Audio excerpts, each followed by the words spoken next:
Good morning, everybody. I'm honored to welcome you all for this Kenya-Israel webinar on blue economy. My name is Arnon Arbel. I'm the head of the Economic and Trade Mission at the Israeli Embassy in Kenya. Our main goal of the economic mission is to create sustainable economic relations between Kenyan and Israeli company and organizations, and acknowledging the importance of blue economy, the increased importance of blue economy in our lives. I'm happy to open this webinar. Israel and Kenya share a total of about 740 kilometers of shoreline. Israel is about 200 kilometers. Kenya is much more, about 540. Both countries heavily depend on this shoreline for aquaculture, commerce, tourism, energy, and much more. Both countries realize the importance of this resource for the economy and the necessity to preserve it as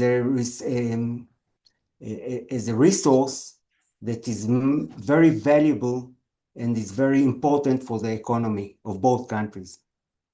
The blue economy offers immense opportunities from fisheries, as I said, aquaculture, marine conservation, trade, energy, and much more. Kenya and Israel each bring unique strength, experience, and innovations to this table. By sharing knowledge, technology, and best practices, we can unlock new pathways for economic development. This webinar provides a valuable platform to create dialogue, partnership, and action. I encourage all participants to engage, exchange ideas, and build lasting connections, and we can help you. So maybe this platform, this webinar will be only for an initial exchange of information and maybe a preliminary conversation, but to exchange ideas and to create connectivity, we can do it, we can help you. We are here exactly to do this. At this point, I want to thank all the Israeli and Kenyan participants. I want to thank particularly Iris from the Israeli Center for Blue Economy, who is our partner in this webinar and this engagement. And I wish you all a very successful and interesting webinar. Thank you.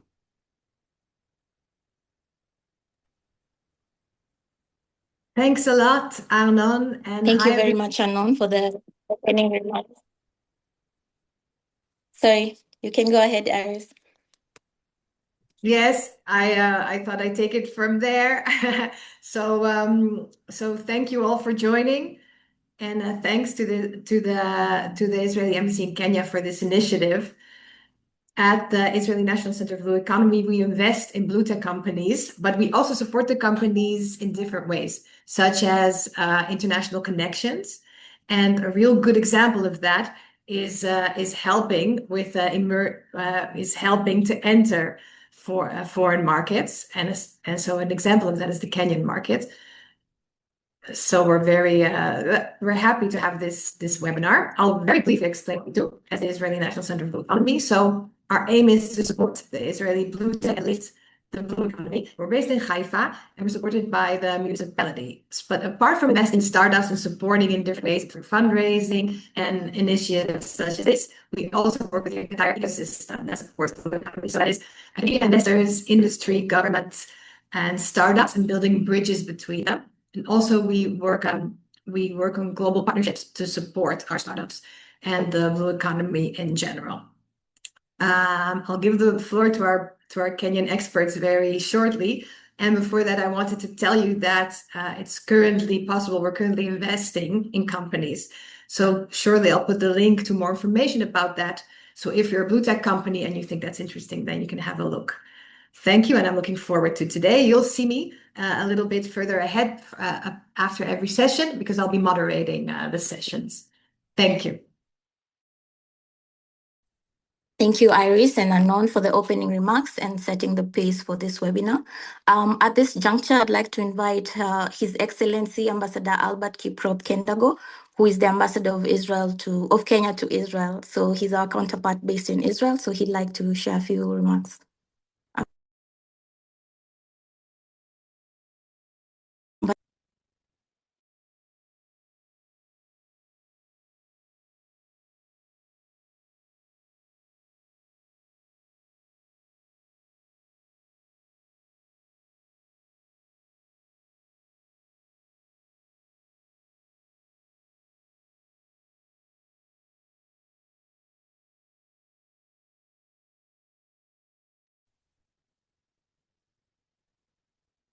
Joanna, are you? Yes. The ambassador is on? Yes, he's here. Maybe you're speaking behind a muted mic. Ambassador, could you please unmute?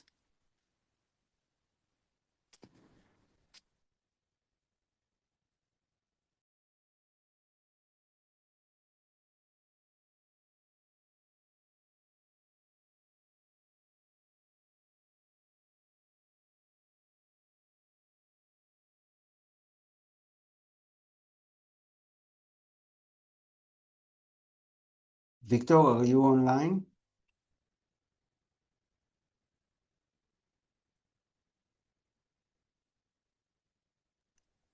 Peter, could you please alert the ambassador? I can see he's online. Perhaps he's still muted.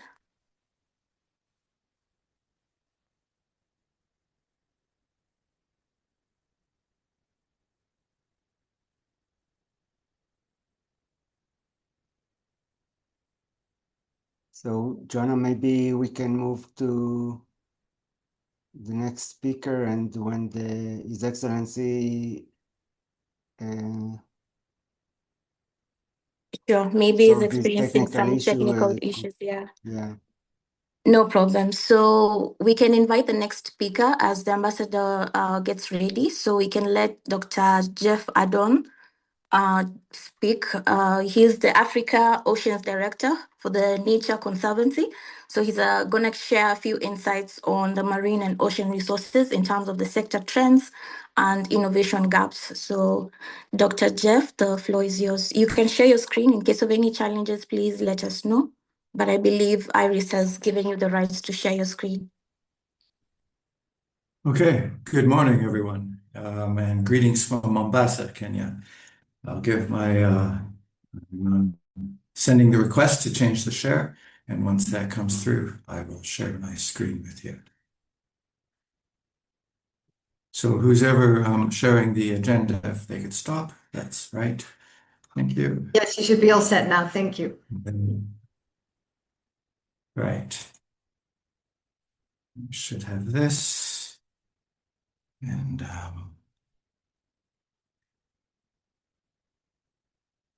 change it to presentation mode. There we go. Is everyone seeing my presentation in presentation mode now? Yep, good. Yes. Yes. Well, greetings from Mombasa. It's a rainy morning in Mombasa, normally not. My name is Jeff Ardron, and I'm the Africa Oceans Director for the Nature Conservancy. I hope that some of you have heard about the Nature Conservancy, but in case you haven't, my first few slides will introduce you to who we are. I've been asked to provide an overview for Israeli companies, but I must say that it's a very specific sort of perspective. It's a perspective of a conservation organization that works with nature and communities. The Nature Conservancy is probably the biggest organization, conservation organization that you haven't heard about, or not much. We operate in more than 80 countries and territories. We're 75 years old this year, 20 years in Kenya, and about 13 years in the ocean in Africa. We have around 6,000 staff now, about 1,000 scientists, and around $10 billion in assets. If that sounds big, it is big. We are probably... הזמנתי קצת טונה ולא ביצים. ירון. Yaron, please mute your mic.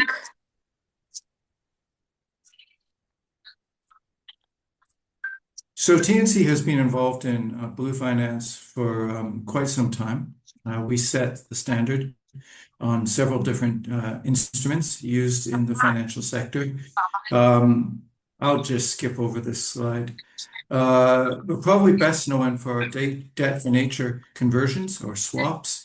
Here in Africa, the very first in the world. I think there's someone's Iris, mic can you mute everybody, please? Except Jeff, of course. Yaron, can you hear us? Yaron?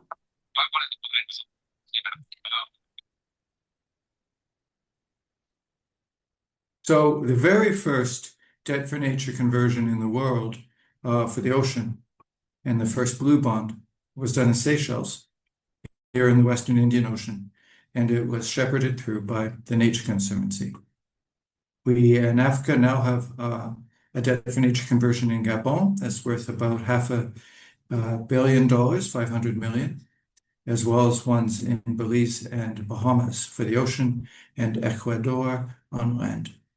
We have set up different impact investment funds, including the Blue Revolution Fund, which supports sustainable aquaculture throughout the world, and the Africa Conservation and Communities Tourism Fund, ACT, which provides loans to tourism operations in sub-Saharan Africa and will be expanding this year to South America. In development is a global ocean accelerator, just to mention that we're still on this path. And here in Africa, with Sote Hub, and David, the CEO of Sote Hub, will be presenting a little bit later in today's presentation, we're looking at setting up an Ocean Conservation Enterprise Fund. The blue economy is one of these ideas that's been discussed about for actually quite a while, but is only now really starting to see some success. Kenya did set a tone. It wanted to be an African leader and held the first large blue economy conference of its kind in Africa in 2018 in Nairobi. I was there. Global commitments and treaties, though, have paved the way towards the blue economy for the past 30 years, and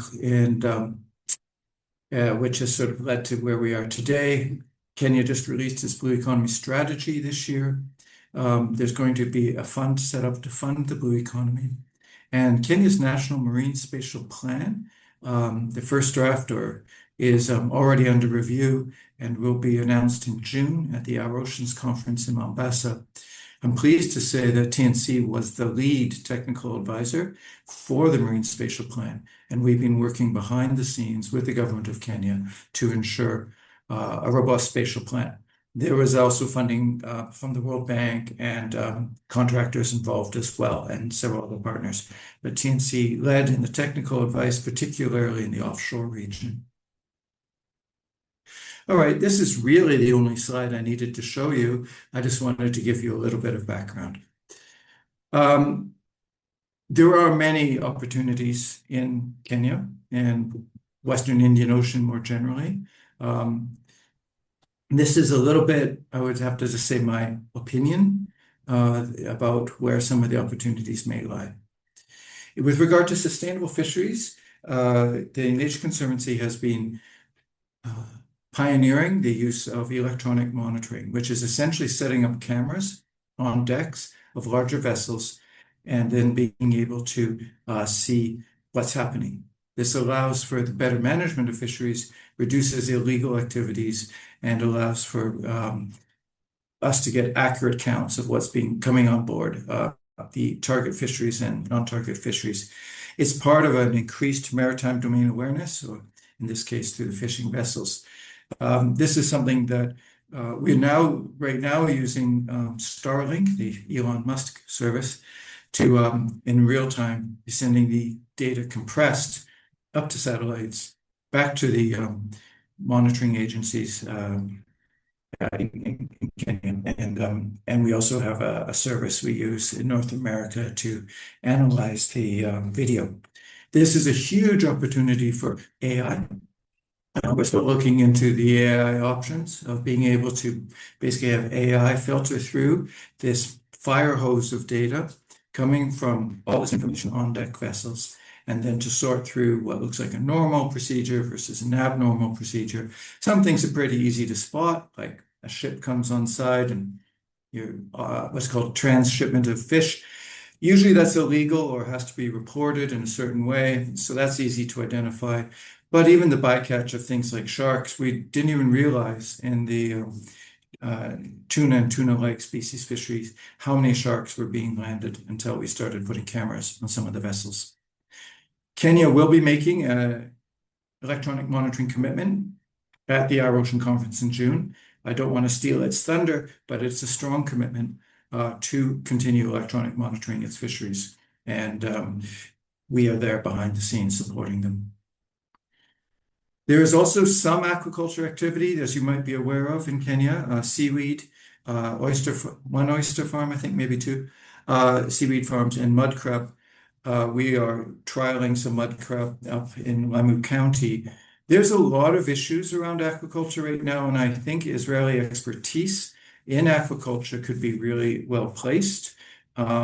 We have problems with quality control and production numbers and other things like that. So I think there's room for growth if it's done sustainably. Of course, as a conservation organization, we monitor environmental impacts around the farms. But we do want to see positive economic growth for the local communities, and we work closely with local communities. I've mentioned already some of the larger macroeconomic instruments like debt for nature swaps. I won't go there again. But in terms of infrastructure, there's again a lot of room for recycling in Kenya. Although plastic bags are now banned, there's still lots and lots of plastic in Kenya of the kind that is readily recycled. Some of it ends up on our beaches, of course, and so the more that we can capture in the waste stream itself and recycle, the better. And waste management in general is on a place-by-place basis here in Kenya. And then finally, on tourism, I mentioned our tourism fund, the ACT fund. Ocean ecotourism is a growing area. There's a lot of room. Kenya is known for its land-based safaris. I think it's a world leader. I think that's safe to say. But in the ocean, no. In the ocean, there's a lot of room for growth, again, with sustainable approaches. And we at the Nature Conservancy are happy to work with operators who are interested in that. We feel that people who use the ocean sustainably and oh, I didn't mean to do that, but anyway, use the ocean sustainably in parks are also the eyes and ears of those parks and those protected areas. So we see a win-win. All right, well, that's just my quick overview for now. I'll be happy to take questions, but I don't want to be using up the time of other speakers. Thank you very much. And I will stop sharing. There we go. Thank you so much, Jeff. Indeed, if there will be any questions, please feel free now to ask them. Yeah, I have a question. Hi, my name is Dana. We have an R&D company called Oceano Platonico looking to grow oysters on land. I wanted to see if you have any sort of narratives going on in your foundation where you move fisheries from in the wild to the land, and how is that working with your fund agenda? So the aquaculture that we've been looking at works okay in the ocean. If we were looking at finfish, the classic example is tilapia. Of course, tilapia is growing both on land and in lakes in Kenya. And we have feelings about finfish. But things like the seaweed aquaculture or the oysters, we have found have not had appreciable negative impacts growing in the wild. And so that's how they're growing right now. But we'd be always interested to hear what the advantages might be of moving, let's say, those oysters onto land. I'm just not aware of them right now. I was not talking about oysters specifically. I was just talking about fisheries in general. Then you have perhaps So, to put less investment in. Yeah, so other places in the world, not Kenya, we have worked very hard to reduce the impact of aquaculture and shrimp aquaculture, which is being proposed in Tanzania right now. And of course, finfish like salmon and others have huge impacts in the wild, and we've been trying to take them out of the wild. However, in Kenya, the types currently being practiced, seaweed and a little bit of oyster, a little bit of mud crab, we haven't really seen those negative impacts. Great. I see there's more questions. I see Simon, that you have a question. Thank you so much. For time constraints, because we have multiple speakers, can you please send it through the chat, and we'll make sure that it will be answered. Joanna, please go ahead and introduce the next speaker. Thank you, Iris. I just realized I forgot to introduce myself. So I thought some of you know me. I see a few familiar faces. But my name is Joanna Wanjiku. I work under Anon Arbel. I'm the trade officer at the Embassy of Israel in Kenya. And I'm happy to be here. I'm happy to help in moderation. So at this juncture, maybe I can just briefly open my video so you can see me. I'm having a few technical challenges. So that's my lovely face. So now I'd like to invite the ambassador of Kenya to Israel to just give a few remarks because of time, and then we can quickly move on to the next speaker. Thank you so much. Again, I hope you can hear me. Yes, we can. Yes. Again, let me apologize for the joining late as a result of technological connectivity issues. Some of us were born before computer, and so integrating is still part of the growth. And let me appreciate this arrangement. First, again, I still am not able to, you cannot be able to see my face because of still sorting out some issues of the video. But let me ride on the protocol that has already been established. I want to recognize Mr. Anon Abel, head of Israeli Economic and Trade Mission in Kenya. Jambo Sana. I also want to recognize Iris Su, head of Global Partnership, Israeli National Center of Blue Economy, our dear facilitator, distinguished speakers, ladies and gentlemen. First, I want to take this opportunity to appreciate the arrangement, as alluded earlier, the initiative of this meeting.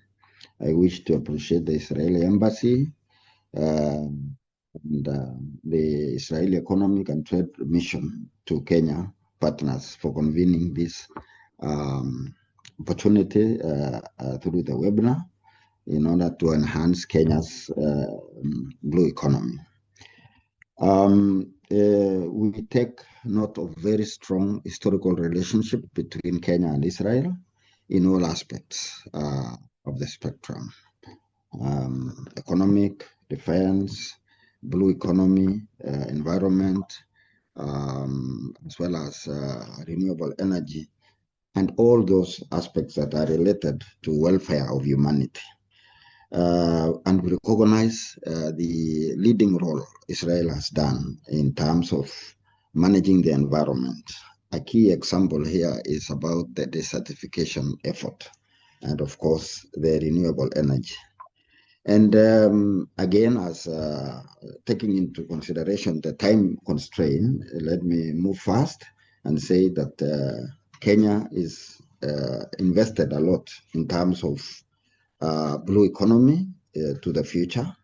And this can be manifested through the recent engagements with the Sea Innovation, which have demonstrated shared commitment to advancing the cooperation in the blue economy. We do, as a country, affirm that commitment and look forward to partnering with friends moving forward. And this is the next domain of development. Kenya is key because of the available resources, human resource, and the endowment of the freshwater resources, the sea, and a lot of untapped opportunities. And this we want to leverage on the leading role of Israel as a country. We take note of the country's, Kenya's intention to advance the implementation of the blue economy through the strategy paper 2025-2030 that is intended to unlock the potential of food security, create employment, and enhance resilience as we see moving forward.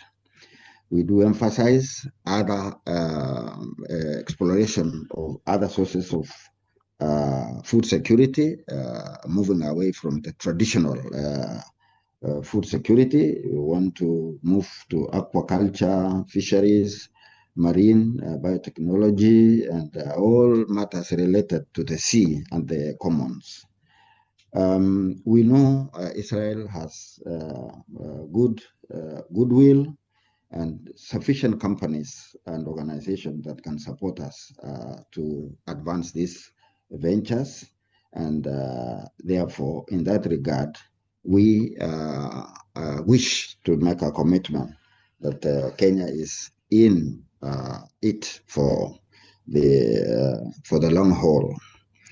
We do extend, again, let me take this opportunity, we extend invitation of Israeli stakeholders to participate in our ocean conference to be hosted by Kenya in Mombasa this year, and has already alluded earlier on by the previous speaker. We would like, as much as possible, to mobilize the resources and information to enhance the partnership and mobilize the commitment and in showcasing the solutions into the blue economy.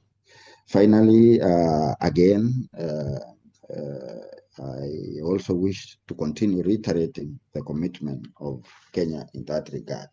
And therefore, I wish to rest at that, hoping that if there are any questions, we will be able to address moving forward. Thank you so much, and God bless. Thank you so much, Your Excellency. Thank you. And now that the protocols have been observed, I believe we have the blessing to proceed. Key takeaways that I've gotten from His Excellency is that he wants to leverage, he would like for Kenya to leverage on the leading role of Israel in terms of blue economy space.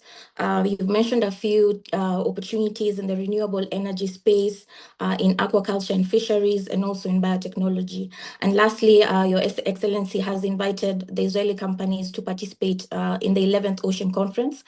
This is happening in Mombasa in June. We will share through Iris more about this conference. And of course, you'll get a chance to meet face-to-face with Dr. Jeff if you happen to be in Mombasa. I've seen someone has asked for his contact in the chat. We will share his contact together with the presentation as well. From Jeff, I got a few key takeaways as well, especially the opportunities in AI for electronic monitoring, aquaculture, the seaweed opportunities, and mud crab. He also talked about community-led conservation. So there are opportunities for Israeli companies in that aspect as well. So we'll be sure to maybe take advantage of these opportunities and work together with him. So thank you so much, Dr. Jeff and Your Excellency Ambassador Kendago. So now I'd like to proceed to the next speaker. Because of time, I'd like to invite Dr. Paul Orina. He is the Director General for Kenya Marine and Fisheries Research Institute. So he will be giving us a government perspective of the blue economy overview in terms of policy, in terms of strategy. And so the floor is yours, Dr. Orina. If you're ready, please feel free to share your screen, unmute yourself, and start your presentation. Thank you so much, our moderator. Let me take this opportunity to also write on the existing protocol. Our Ambassador, Albert Kiprop, I appreciate and congratulate you for the opening message, which has actually set pace for my presentation. It is generally actually a general scope of the aspects that I'm going to cover. I also want to recognize, of course, Mr. Abel, the head of Israeli Economic and Trade Mission in Kenya. I believe that he has played a key role to the realization of this meeting. Of course, Ms. Iris, head of Global Partnership and Marketing, very, very critical. This is the interconnection between Kenya and Israel. And of course, Jeff Adon, TNC, we are in the same space, and he has also helped me minimize my conversation. I will now proceed to my presentation, if it's okay with you, our moderator. Yes, you can. Let me hope I can pick it.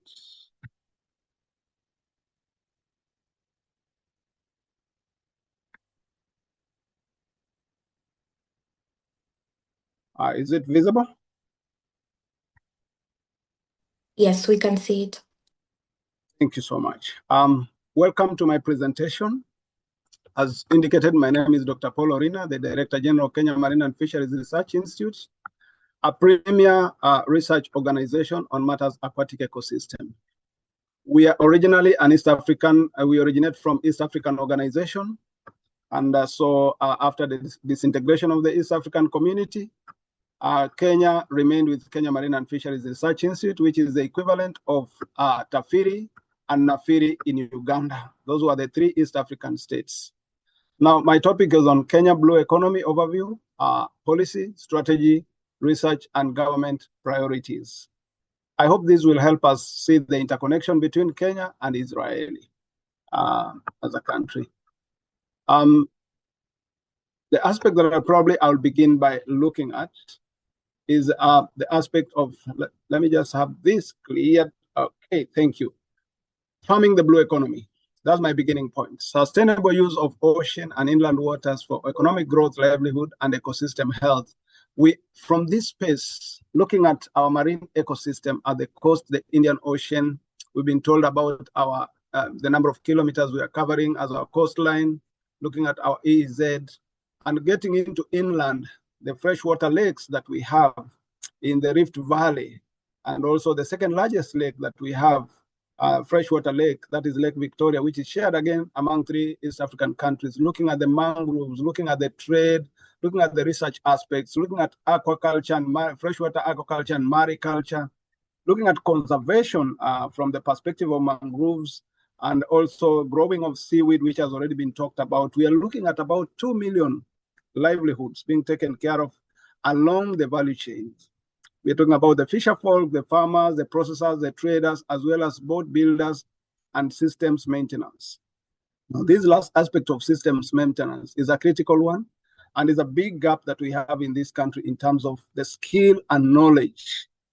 We recently had Norwegians visiting our facilities, and they had to unlock a lot of challenges that probably we felt that this was a skill gap that now we are focusing on to address, and probably our Israeli partners could pick up on this. And I know that Israel is good at this aspect.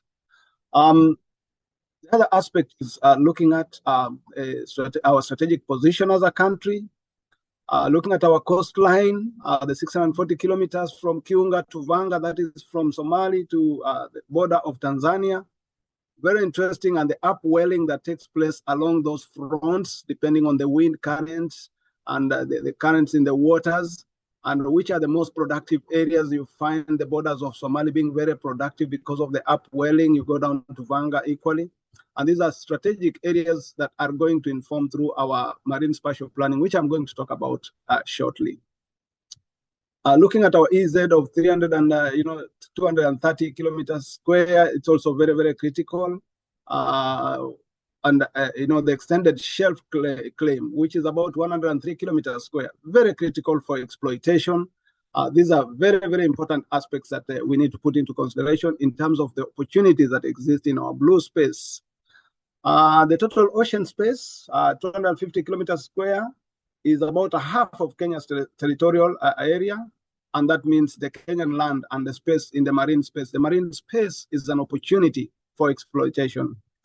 I have mentioned about Lake Victoria, and you can see the space that we have in terms of exploitation. We may not be having the equivalent of Uganda and Tanzania, but a lot can happen in that space, and that's very critical. So what do I have to say about this? Mombasa is the principal sea outlet of Kenya. Of course, we know the port of Mombasa and what the role it is playing to the East African region at large. It's the main entrance, it's the second largest, to Durban, and this is very critical for our businesses in the sea space. Lake Victoria, the 6,800 kilometers square, is principal inland fisheries, and it has been known traditionally for the export of Nile perch to the EU. And of course, we can't forget the other small lakes that also attract ecotourism, very critical aspects for our country, Kenya. In terms of policy alignment, global and national commitments, yes, we are also aligned, and we can confirm that to our partners on international commitments, critical aspects of the life below water, that is SDG number 14. The UN Decade of Ocean Science for Sustainable Development, 2021-2030, is key to us. African Union Agenda of 2063, blue economy as a priority sector. Yes, our ambassador has spoken about this, and it is key. And the president, His Excellency, the President of the Republic of Kenya, keeps on talking about this, reaffirming our commitment on matters blue economy. The UNCLOS and FAO Code of Conduct for Responsible Fisheries. These are aspects that we cannot deny are challenging, the issues of IUU, and I'm going probably to mention about them later. The regional positioning as a country, yes, the ESC Vision 2030, the East African Community, in light of Lake Victoria as a shared resource, is very critical. We are doing a lot of research between the three sister countries, that is Tanzania, Uganda, and Kenya, courtesy of the three research organizations. And also matters policy. Our research basically is to inform policy. Nairobi Convention, very critical on the WEO region, and there's a lot going on in terms of their support. The Lake Victoria Fisheries Organization, which again is an organization that encompasses the East African countries, including Rwanda, Burundi, very, very critical in terms of harmonizing our fisheries policies and ensuring that we are moving in the same direction. The IGAD Blue Economy Strategy and Regional Marine Spatial Planning Coordination.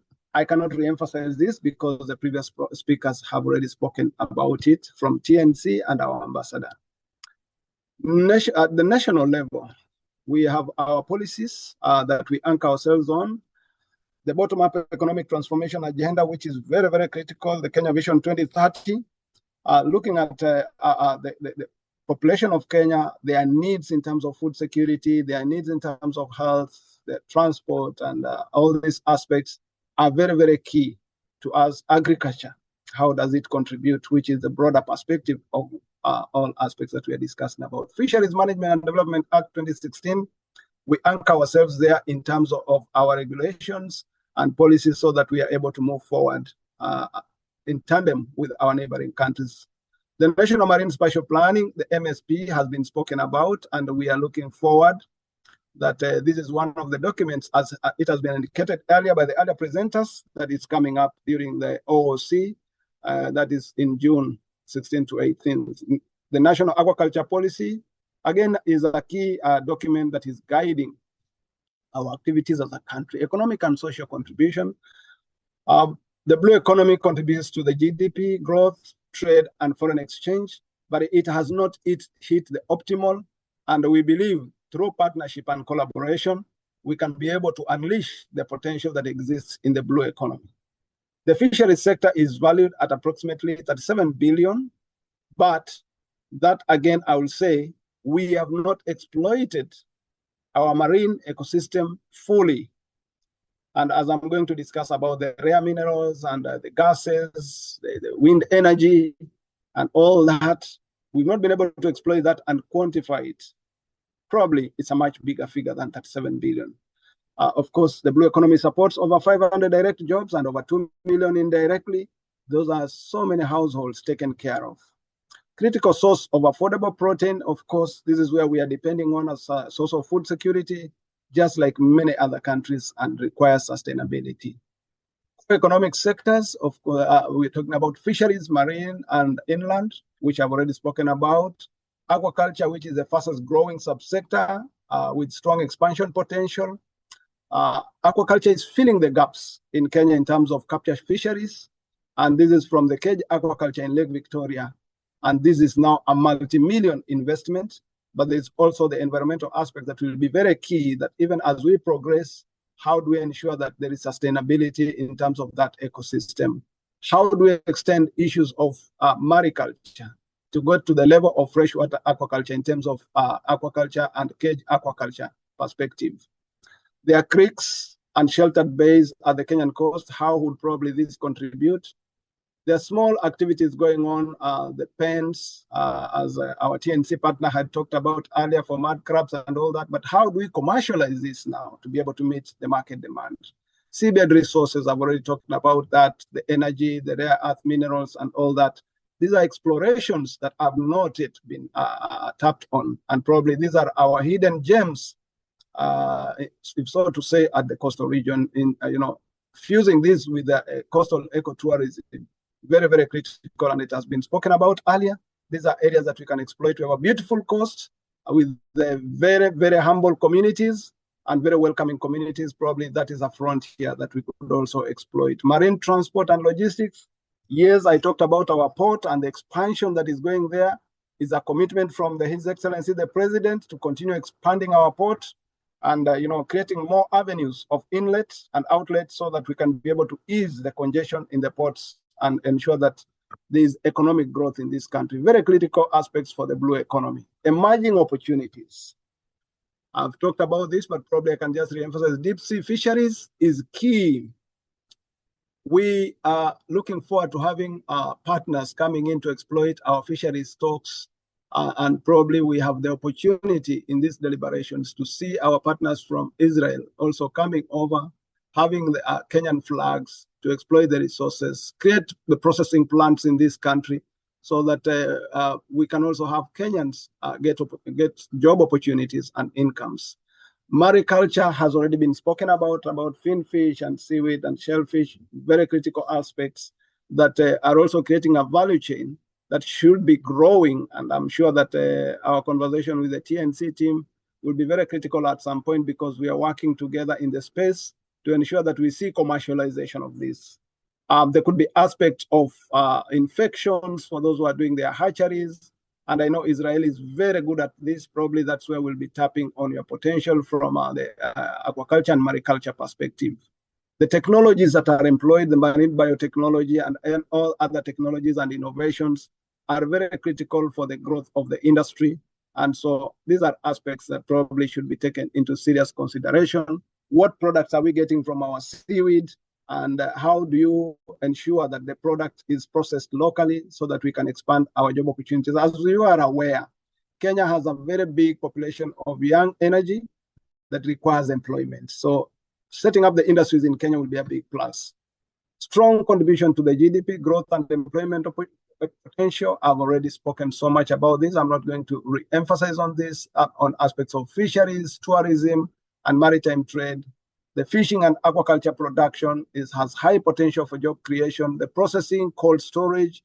We have the Liwatoni facility that needs to be get into full operation so that we can have whatever is harvested from our marine ecosystem processed there for export and even for local consumption. The issues of logistics, transport, and port services, key and job creators, and also avenues for collaboration. Support for youth on coastal communities' employment opportunities, I cannot re-emphasize that. Probably we could also say is a driver for inclusive and sustainable economic development, having our women and youth engaged in these activities. Country's role in driving science and innovation, of course, we are leading national research on marine and inland fisheries. We are generating data, and we have not stopped at generating data. There's a lot of data in our stock assessment and other environmental issues that should be informative for any investment.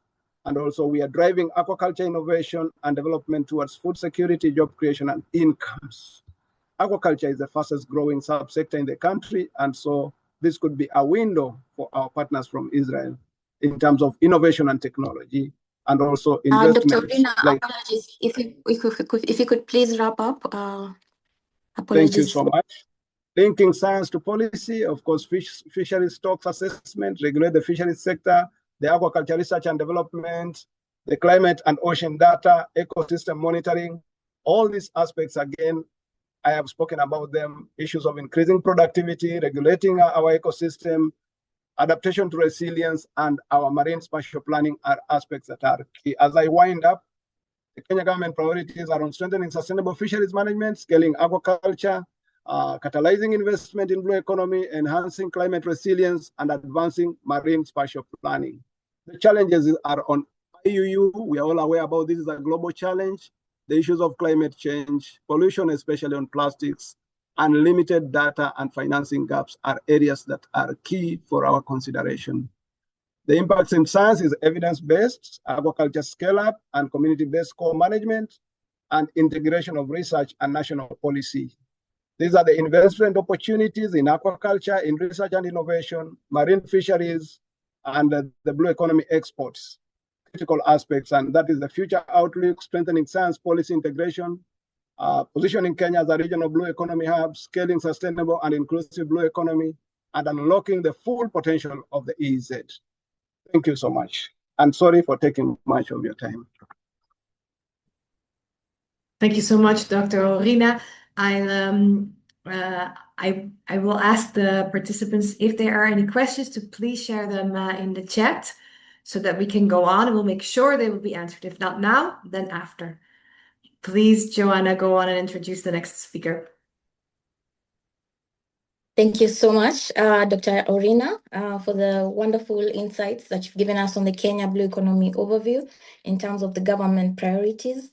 I think it's wonderful to hear that fisheries alone is a 37 billion Kenya shilling market. So that's something to think about, considering you mentioned we've only scratched the surface. At this juncture, I'd like to invite Mr. David Ogiga. He is the co-founder and director of Sote Hub. He will give us an ecosystem overview in terms of blue economy innovation across Kenya and Tanzania through incubation, digital solutions, and sustainable finance. So, Mr. David, the floor is yours. Manage the number of slides. Yeah, there are too many. When you see the time, make them fewer. Dr. Rina, you're still unmuted. If you, sorry, yeah. Mr. Ogiga, the floor is yours. Yeah, thank you, Jonah. And I also ride on the protocol. Joining you from Zanzibar in some field activities, yeah. And I hope my internet behaves. But also first, I want also to appreciate or recognize my colleagues in the ecosystem, Dr. Rina from Kemfree, as well as Jeff. Actually, it was Jeff who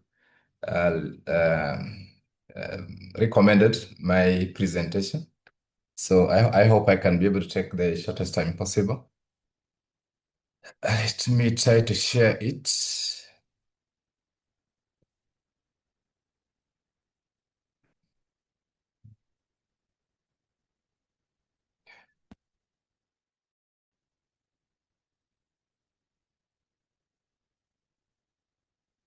Is it visible, yeah?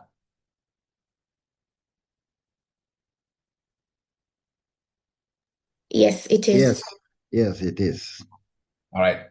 Yeah, so I'll talk briefly about Sote Hub.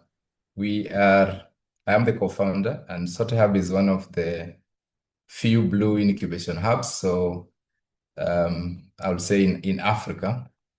And we do two things: work with startups. So the business side. We have young people coming from schools, universities, and they're entering into either the job market or want to start businesses. So we provide them the space where they can test these new ideas, whatever it's prototype, but also be able to launch and connect them to market. And we look at all the verticals: fisheries, aquaculture, maritime, coastal tourism, renewable marine energy, as well as on waste management.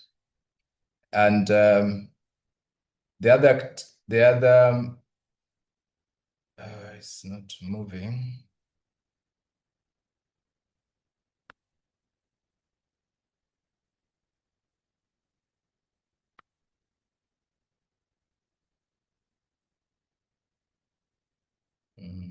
Stop sharing. Yeah, my slide was not moving. It's now.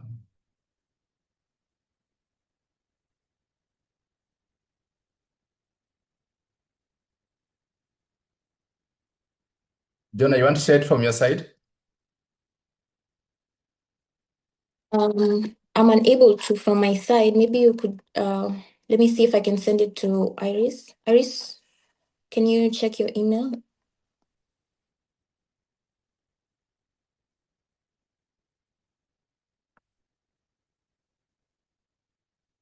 Okay, so as she shares, I can just continue. Yeah, so we do business incubation, so which is one of the core things. And the other activity which we do is we are the organizer for Blue Economy Summit. Blue Economy Summit is one of the gatherings. It's a platform where we actually connect startups and not just the startups, but also the industry players, the financiers. And it usually happens at the end of the year. Last year we had close to 1,500 guests coming. So it's one of the few platforms available where startups can be able to be matched with investors, where government will come for dialogue, where market players are also engaging. And we always found very, very useful outcome. For example, in 2024, 2025, we had close to 4.5 million in terms of investments. And this was because we had angel investors coming, we had private equity, and then we had deal rooms after having the deal book, and we matched them into these kind of conversations. Because why is because the blue economy is one of those nascent sectors, and also from Jeff's presentation, there's very least investments happening in the blue economy space. And so it has to be a deliberate effort from stakeholders like ourselves to be able to push, be able to make the right connection with investors to come into the industry. We see some good traction. Mr. Odiga, we're losing you. Can you just repeat what you just said? You were disconnected. Now you can hear me? Yes, now it's better. Yes. So I was saying that so the blue economy space is one of the least invested. I think it's like less than 1% of investment if you look at the overall venture capital coming into Africa. So blue economy is probably at the bottom of the pyramid. And so it has to be deliberate effort from stakeholders like ourselves. And so that's one of the areas in which Sote Hub plays in. So one is incubation, the other one is matching startups with people who can put money into them. But overall, we've seen very, very good traction in terms of the business development support that we offer the startups. For example, in 2024, 2025, we saw about 1,800 direct jobs created. You see, we all talk about jobs, and young people are looking for opportunities. And this is a huge win. But also number two, also to mention also in terms of the investment that we've been able to attract. which was about 4.3 million US dollars. And we feel this is a positive step. Jeff was talking about us creating a fund, Ocean Conservation Enterprise Fund, which I feel is one of those very, very critical to be able to provide resources. And then but we also look at, for example, in terms of the impacts on the environment. So CO2 sequestration, the plastic side. And one of the good news is 2 weeks ago, our incubator was officially endorsed by UN Ocean Decade. So that means, therefore, that our content, our methodology, and our incubation program is part of UN Ocean Decade program. And I think that for us is a very, very positive thing. The other thing probably I can mention is there is not without challenges, but also these challenges are opportunities, you see. And for example, the funding bit, which I already mentioned, must be deliberate effort. I think in terms of African or Kenyan startups in the blue economy that has attracted the most amount of funding, there is one known as Aquaculture, which attracted, I think they had investment of $1.7 million. Compared to fintech, for example, where you see people raising $30 million, $300. So it means there's a gap to be filled. But again, that's opportunity. Number two is this is also a sector where we don't have much technology. So we don't have a lot of technology in the space. And so it's an opportunity for Israeli startups, whether it's in the IoT, whether it's in the cloud computing. I think Jeff also mentioned some of it. So again, this is perhaps an area that is an opportunity for new startups that will wish to come to Kenya and be able to invest. The other one I think was mentioned by Dr. Rina, which is yeah. So you can go. Yeah. So this was just go a little bit. Okay. So these were the impacts. So I don't need to mention them. And these are some of the startups. For example, the guy on the right is on the plastic recycling. He's doing about 800,000 US dollars every month. When he came into the incubator, he was like a dealer of selling plastic. But now he has a fully equipped, probably the only processing plant in Mombasa that is doing that. Next, please. The guy on the left has fish ponds. When he came into the program, he had 5 fish cages in Mwanza. Mwanza is in Tanzania. To date, he has about 26 more of these fish ponds. So again, this is an area that needs investment. I think Kenya is doing nearly 50% of fish we consume, Kenya and Tanzania, comes from outside the country. So aquaculture is key. I think I already mentioned about UN Ocean Decade. Next. I mentioned already about some of the opportunities. I think I talked about the funding. I talked about the technology. I talked about looking for good deals. And I think I also talked about demand for fish and aquaculture. So I don't think I need to repeat that. So what's our next level? Is we are creating a fund, Ocean Conservation Enterprise Fund, with the Nature Conservancy. Now Sote Hub is in Kenya and Tanzania. Along the coastline, you can see the 2 countries. But our interest is along the whole Western Indian Ocean, so Seychelles, Mauritius, Madagascar. And we feel there's need for more pipelines, so it's need also for more Israeli companies, good opportunity. Next. Okay, that is all. So thank you very much. Apologies, my presentation was not picking, but I want to just mention the last thing is I have very good special, I have a connection to Israel. In 2017, I was part of the Mashav candidates that came to Israel. I think we were from 40 different countries, Asia, Africa, and Latin America. And we learned innovation in business. So I actually attribute some of our success as an incubator from this linkage to Israel. I think we stayed almost 30 days in Haifa. We were in Tel Aviv. I went to Jerusalem, the Wailing Wall. I put in the notes, some of the wishes. I think most of those prayers have been answered, so it works. I floated in the Dead Sea for the first time. So always very, very good memories of Israel, and I'll be happy to answer any questions, but I'll definitely drop my email and be able to be connected more into the activities you are undertaking. Thank you very much.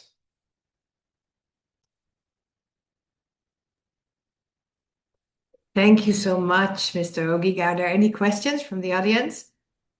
One will be taken.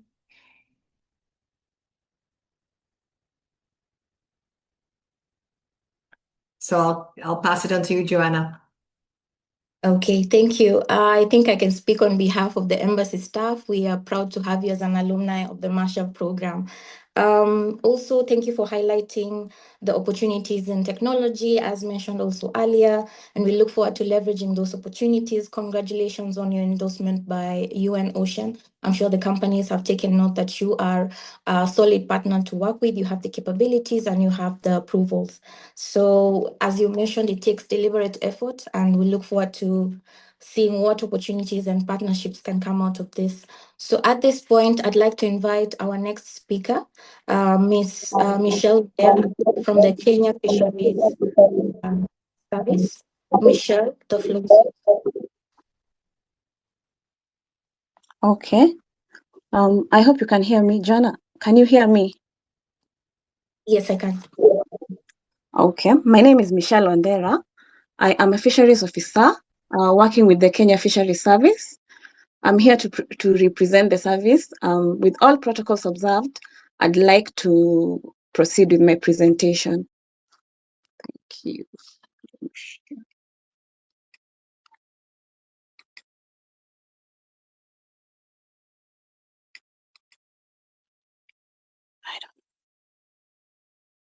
This is clear.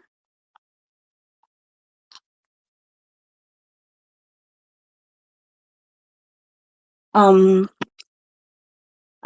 will not go into details on the coastline as my predecessor, Dr. Orina, has already discussed about the Kenya's coastline. I'll go straight to Kenya Fisheries Service and what we do. Kenya Fisheries Service is the national regulator established under the Fisheries Management and Development Act, Cap 378. We are the competent authority for all fisheries matters. The purpose of the service is to conserve, manage, and develop Kenya's fisheries and aquaculture resources. Our vision is to be the leading agency in conservation, management, and development of fisheries and aquaculture resources in Africa. Our mission is to facilitate the sustainable management and development of fisheries and aquaculture resources for accelerated socioeconomic growth in Kenya. Our key functions are conservation and management, whereby we formulate and enforce policies, standards, and guidelines to ensure sustainable use of fisheries, resources, and aquaculture resources. We also license and ensure compliance, whereby we coordinate the fishing licensing. We implement the monitoring, control, and surveillance, whereby this helps to conduct the illegal, unreported, and unregulated fishing. We also inspect vessels and traders and the commercial aquaculture operations to ensure that they're in compliance with the regulations. Our other functions are quality and trade, whereby we control fish safety. We also issue export and import permits and health certificates to ensure that they are in compliance with international standards. We also have accredited laboratories in Nairobi, Mombasa, and Kisumu, whereby the microbial and chemical testing, they're done. We coordinate research in collaboration with Kenya Marine and Fisheries Research Institute. We facilitate investment, technology adaptation, and public-private partnership. We also take part in co-management with beach management units, county governments, and other stakeholders. Okay. Our regulatory framework for foreign investors. The key laws that we use are majorly the Fisheries Management and Development Act, CAP 378 and the 2024 regulations for marine, inland, and aquaculture. Fishing licenses. Foreign crafts are not allowed to fish inside Kenya's 12 nautical mile territorial sea. For exclusive economic zone, the foreign licenses can apply directly to the Director General Kenya Fisheries Service so that they can fish inside Kenyan waters. Requirements include compliance with access conditions, possible joint ventures, landing obligations, and benefit sharing with local communities.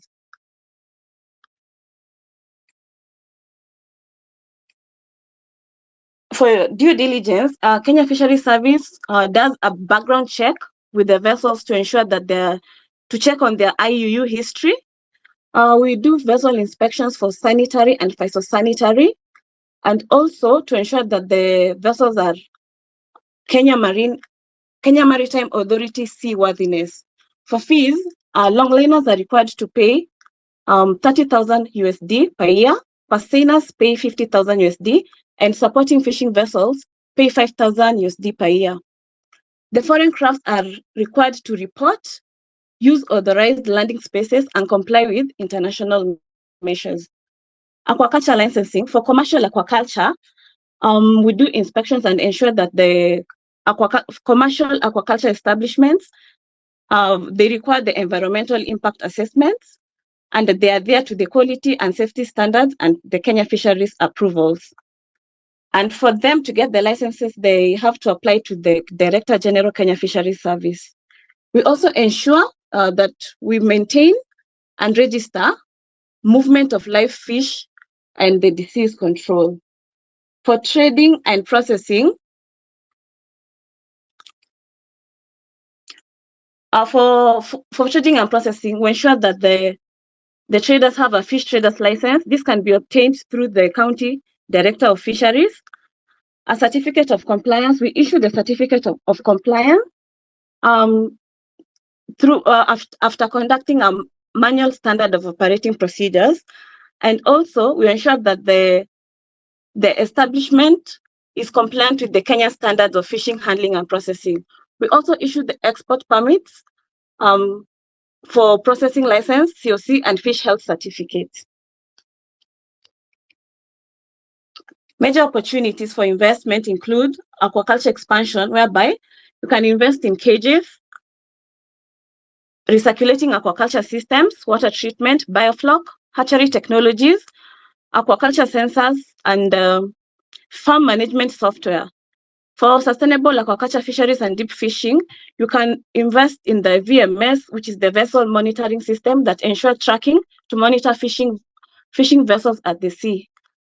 Or for value addition and post-harvest infrastructure, you can invest in the cold chain and processing facilities.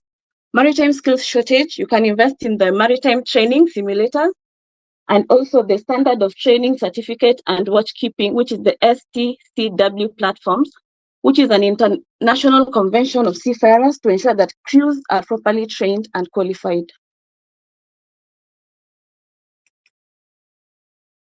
Practical entryways which are facilitated by Kenya Fisheries Service.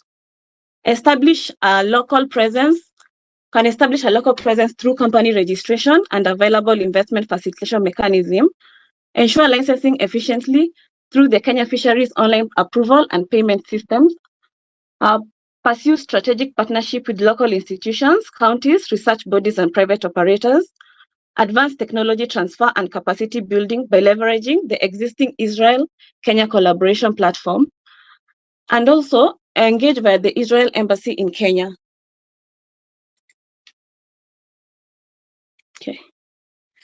In conclusion, Kenya Fisheries Service offers a strong legal and regulatory framework under the Fisheries Management and Development Act 2016, supported by efficient online services that make compliance and engagement easier for the investors. Kenya's Blue Economy Strategy also creates immediate opportunities across aquaculture, fisheries, value chain, infrastructure, and export markets. Israeli innovation is well positioned to support these opportunities for mutual benefit. Thank you. Thank you so much, Ms. Michelle, for the insightful presentation. Thank you for highlighting how practical ways, entryways that Israeli companies can take advantage of that are facilitated by the Kenya Fisheries Service, from establishing local presence to licensing to pursuing strategic partnerships, all the way to advancing technology and also capacity building and training. At this point, I'd like to invite Ms. Elizabeth Okulo, who is our last speaker of the day. We've had an exciting panel, and I'm sure she will wrap up perfectly. So she is the co-founder and CEO of Aquamnara, and she's going to share how she's transforming sustainable aquaculture through innovation and technology. Ms. Elizabeth, the floor is yours. All protocols observed. Good morning, everyone. My name is Elizabeth Okulo, and thank you for having me. I'll be sharing my screen.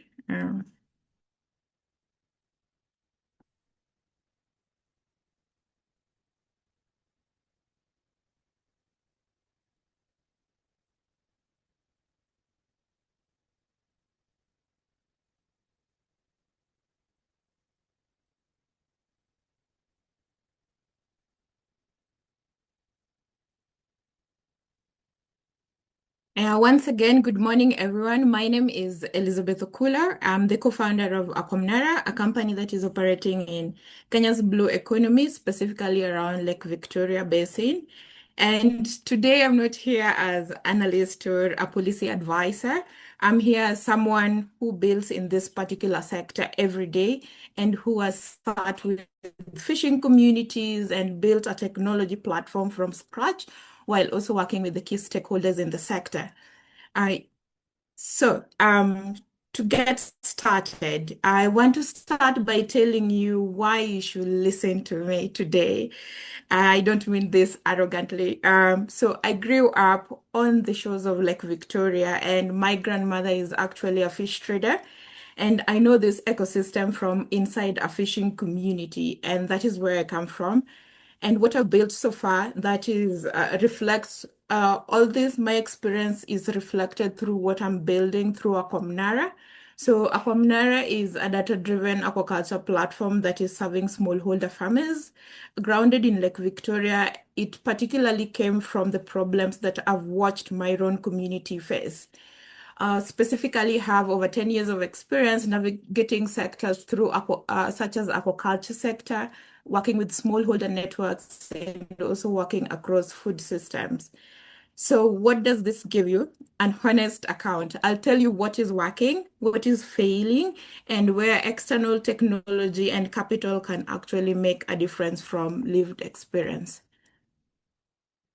So let's look at the headline numbers that you've already heard of. So currently, Kenya's blue economy contributes to $4.4 billion to GDP annually, and we have 640 kilometers of Indian Ocean coastline and 3,000 kilometers for the lake. And right now we have over 3 million people who depend on the fisheries for their livelihoods. And the government has actually set a target of 12% GDP contribution by 2030. The truth is these numbers are real, but here is what the statistic is not showing you currently. So we're up from 30 to 40% of fish harvest is currently being lost after it is caught or harvested. And this is because of logistics, because supply and demand signals currently is not connected at all. So we have fish spoiling before it reaches an actual buyer. And in terms of mangrove, 60% of Kenya's mangrove are degraded. These are our coastal blue carbon assets, and they are collapsing. So restoration is actually happening, but without the monitoring technology to verify it and scale it. And right now, also, there is essentially zero real-time production data in this particular sector. So governments and DFIs cannot actually tell you how many tons of fish were produced last quarter. We are currently operating on paper records and fragmented data from aquaculture operators to beach management units, and there is no particular intelligence layer that we can leverage on. And lastly, climate stress is rising. So lake temperatures are up, fish migration patterns are actually shifting, and coral bleaching on the coast is accelerating. Adaptation technology is urgently needed, and it is fundable. And this is the real picture. The opportunity is not the headline GDP numbers, it is closing these particular gaps. So where do Israeli companies fit in? I've mapped this into existing sectors and to real addressable gaps into the market. So number one to start with is the aquatech and recirculating aquaculture system, from RAS system to hatchery automation to water quality monitoring. The addressable market is of $180 million, and the government is actively incentivizing investment here. The second one is water technology, from sensors, treatment systems, IoT water monitoring. We know that Israeli water tech is the world's best standard. It is directly applicable to what Kenya needs right now. And the third one is marine monitoring, from drone survey, satellite monitoring, MRV technology for carbon credit verification. This is at the intersection of clean tech and blue carbon funding, and the money is here, a lot of it. The fourth one is cold chain and processing. So solar cold rooms, mobile processing units deployed at different landing sites, IoT spoilage monitoring. This is where the 30 to 40% post-harvest loss lives. So high demand, strong policy support, and clear return on investment is currently available. So you should leverage that opportunity. And the fifth one is data and agri or aquaculture intelligence, including AI analytics, predictive modeling, digital farm management. So if you come in as a fast mover, you'll have the best advantage and win the market. And this one will also be replicated across different aspects in terms of data. And the last one is around impact investment structure, from blue bonds, carbon credit mechanisms, DFI co-investment structures, ensuring that it aligns with the ESG, and also the impact is measurable depending on the metrics that you have. So let me show you what community-driven innovation looks like in practice. So this is Aquamnara. It is what we built from the ground up. So the context is that we are working with smallholder fish farmers across different counties in the Lake Victoria basins. And most of these farmers are operating with limited market data, no production records, and no access to formal credit. And the input cost is currently rising. Post-harvest losses are very high, and most of the buyers are the ones who are actually dictating the prices. So what we've built is an end-to-end digital platform that is covering farm onboarding, inventory input financing, production monitoring, market linkages, and analytics. It is working online, offline, and it is community owned. It was designed for areas with no internet connectivity. But also here is the design principle that matters most. Farmers co-own their data. The technology is actually serving the community. It does not extract from it. And we've spent years building relationships with the key stakeholders to ensure that the platform is designed by ensuring that we built on trust first and technology second. So the outcome speaks for themselves. We have over 700 farmers onboarded on the platform, with production data increase by 30%, and also the data accuracy in terms of production, it has improved by 40%. And here is the key lesson for anyone thinking about working in the blue economy in Kenya. The technology is working because trust comes first. So you need to build community relationship first before you bring in a technology in the platform. And this second one is not my project, but it is a case study that is also illustrating the single largest scaling opportunity in Kenya's blue economy. So Mikoko Pamoja is based in Gazi Bay, and it is the world's largest first community-led mangrove carbon credit project. The model is elegant. The community restores and protects mangroves, then sells verified carbon credits on international markets, and then reinvests the proceeds into local development, including clean water, education, and healthcare. The regenerative loop is self-sustaining. Carbon sequestration leads to verified credits, which generate community revenue, which funds more restoration, which sequesters more carbon. It is self-funding conservation model that serves both environmental and economic value without external subsidy.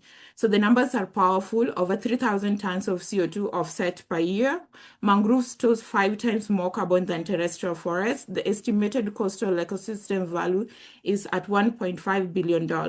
But here is the scale challenge. 60% of Kenya's mangroves are degraded. Mikoko pamoja covers roughly 100 hectares.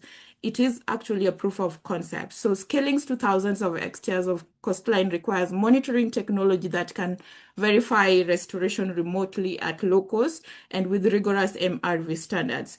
The financing model exists. The community proof of concept exists. What is missing is exactly what Israeli drone, satellite, and MRV technology can provide. And this is where your abilities meet a $1 billion ecosystem opportunity. You should look into that. So how do you actually engage in the sector? So let me give you 4 practical points. Number 1 is the Mashav and bilateral programs that you know of. And then the second one is leveraging the county government partnership. So Kenya has 47 devolved counties with blue economy mandates, and county level entry has lower bureaucracy than national government. So look for counties with active aquaculture or coastal management programs, for example, Kilifi, Mombasa, Homa Bay, and Kisumu. Third, take a pilot first approach. The Kenyan market rewards patience and proof of concept. The most successful foreign technology entrants have run a 12 to 18-month pilot with a trusted local partner before scaling. So data from a pilot is your best market entry evidence. And the fourth one is DFI co-investment. So we have IFC, World Bank, and development finance institutions are active with blue economy instruments. So ESG aligned structures means that risk can be shared. So Kenya's growing carbon market adds another layer of return for nature-based solutions. So I'm happy to make introductions where necessary, and this conversation, always happen after the formal session ends. I want to leave you with one thought. The blue economy works when technology serves communities.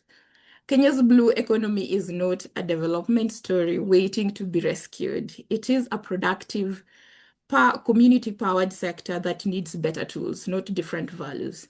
The Israeli companies in this room have those tools. I know the communities, so let's talk. Thank you.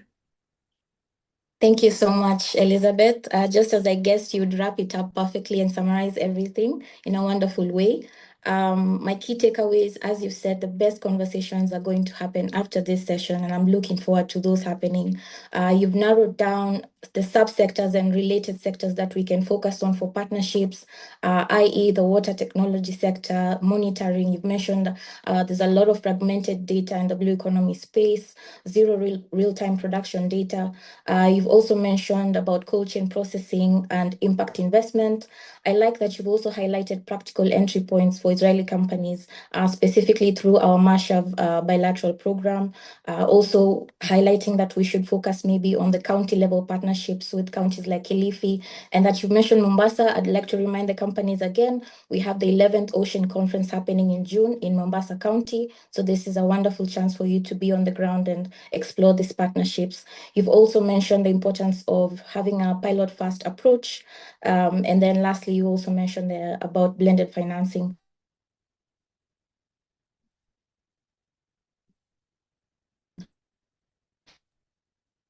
Good to have you, speaker. Sorry, am I back? Someone had tried to call me. Yes, you're back. You're back. We're happy to have you. And at this point, I think I've earned my pay for the day. I'll invite my boss, Anon Arbel, to give the closing remarks.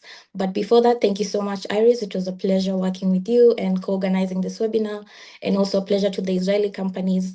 The ERM is open in case you have any requests for our office to assist you in entering the Kenyan market.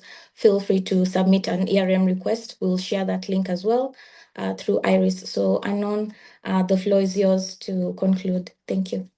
Okay, thank you, Joanna. Well, you almost said everything I wanted to mention, so I'll really wrap it up very quickly.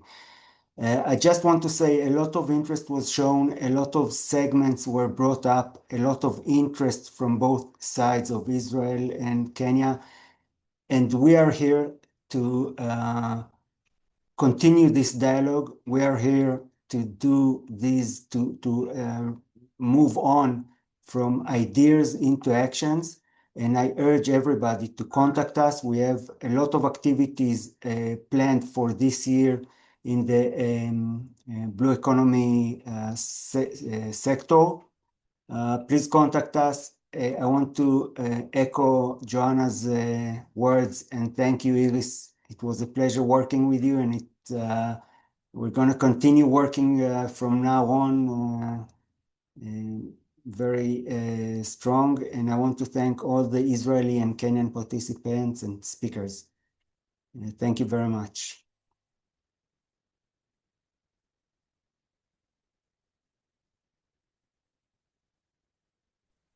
Thank you. Thank you, everyone, and goodbye. Bye-bye. Bye-bye. Thank you and bye-bye. Hakuna matata. Kwaheri. Thank you.